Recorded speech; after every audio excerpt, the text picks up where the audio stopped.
Okay, today we're going to look at our last part of our Unit 12 foldable on probability.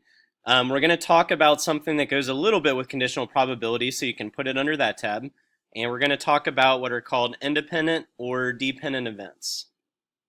Okay, we're going to have 3 total slides. You can write this under the conditional probability tab or just use your extra tab or the back of your foldable. But if you read up here, dependent events are when one event affects the outcome of another. So for instance, if I'm drawing a number out of a hat and I don't replace it, when I draw another number out of the hat, drawing the first one out actually affected the outcome. Okay, let's pretend I have 10 numbers in a hat. So drawing the first one is 1 out of 10. Okay, I have a 1 out of 10 chance of drawing one of the numbers out of the hat. Well, when I go to draw the second number out, now there's only 9 numbers, so it's 1 out of 9. So drawing the first number out actually affected the outcome of the second one, okay, the second drawing. So when the first one affects the second one, they call it a dependent event. Both of them are dependent. Independent events are when one event does not affect the outcome of another. So I put rolling a dice on here, okay, and flipping a coin. So if I roll a dice and I get a 6, okay, and I go to roll the dice again, rolling a 6 doesn't affect what I'm going to get on my next roll. A 6 doesn't disappear. Okay, so for instance, if I want to find the probability of rolling a 6, it's 1 out of 6. If I go to roll a dice again and I want to know the probability of rolling a 6, it's still 1 out of 6. It didn't change. Okay, so they call them independent events because one event didn't affect the outcome of the other. It didn't change the probability. Same with flipping a coin. If I flip a coin and get heads, on the next flip, okay, I'm not influenced by what I did on the flip before. Okay, I still have a 1 out of 2 chance that I'm going to flip a coin and get heads on my next flip. The first flip didn't affect that outcome. Yeah, so what you know then, 2 events are independent if the probability of A and B, so we know that means multiply. If the probability of A and B is the same as multiplying the probabilities separately. Okay, so let me show you what we're kind of doing on that. And I'm going to go down to the bottom example, okay, where it says 4 red marbles, 6 green marbles, and 10 blue marbles are in a bag. Find the probability of R and B. Okay, and it wants to know if they're dependent or independent. Well, first of all, if I take a marble out of the bag, there's 1 less marble. So when I go to draw my second one, my probability is going to change, okay, because there's 1 less marble. So those events should be dependent, because doing something the first time affects the outcome of the second one. Okay, so let me prove why they're dependent.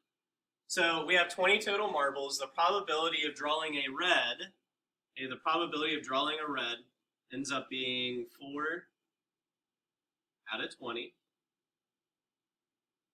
Okay, and then the probability I draw a green or a blue next, because it says and, so I'm doing 2 things. The probability that I draw a red and then draw a blue. Well, now there's only 19 marbles, because technically I just took 1 out.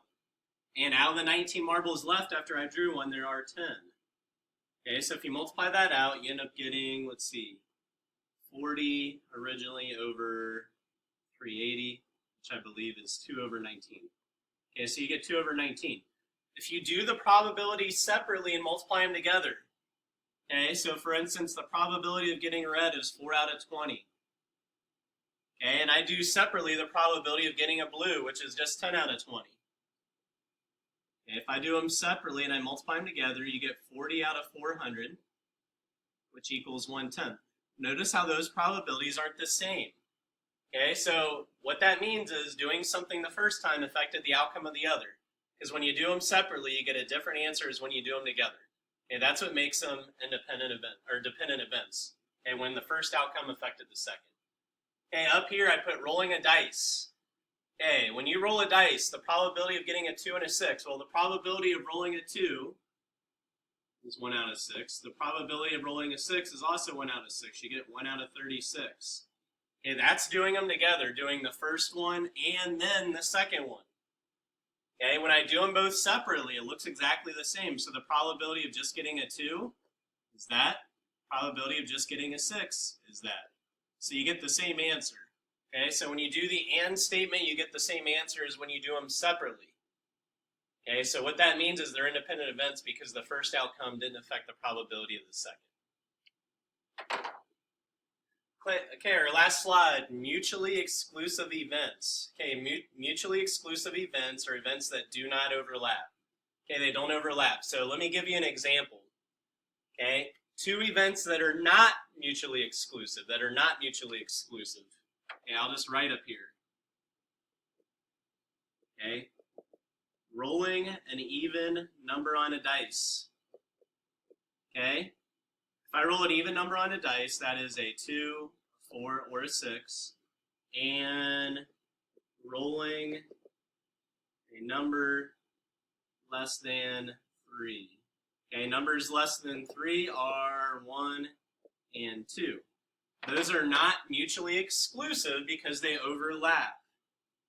Okay, they overlap in this spot, so they would consider those events not mutually exclusive. Mutually exclusive events do not overlap. So I can easily change this to mutually exclusive by saying rolling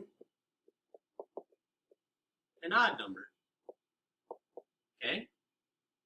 Those would be mutually exclusive events because odd numbers 1, 3, and 5 do not overlap with even numbers. So they would consider those mutually exclusive. Okay, so that's what they mean by that. When you have mutually exclusive events, okay, they're pretty easy to do. Okay, notice the or statement. Okay, the or statement means one event is happening. You can have something or something else. Remember, with or statements, we add. Since mutually exclusive events do not overlap, you can simply add the two probabilities together and you don't have to subtract anything away because they don't overlap. Okay, you don't have to subtract where they overlap. So in this case, it says a basket contains apples, pears, and oranges. If the probability of getting an orange is 24% and the probability of getting an apple is 37, find the probability of drawing an orange or an apple. Well, the probability of getting an orange is 24%. The probability of drawing an apple is 37. Since it's an or statement, I can add and I don't have to subtract where they overlap because they are mutually exclusive. They have to tell you in the problem. Okay, it's a mutually exclusive event. They don't overlap. Okay, there's no apple orange, okay, in the basket. So my answer would be 61%.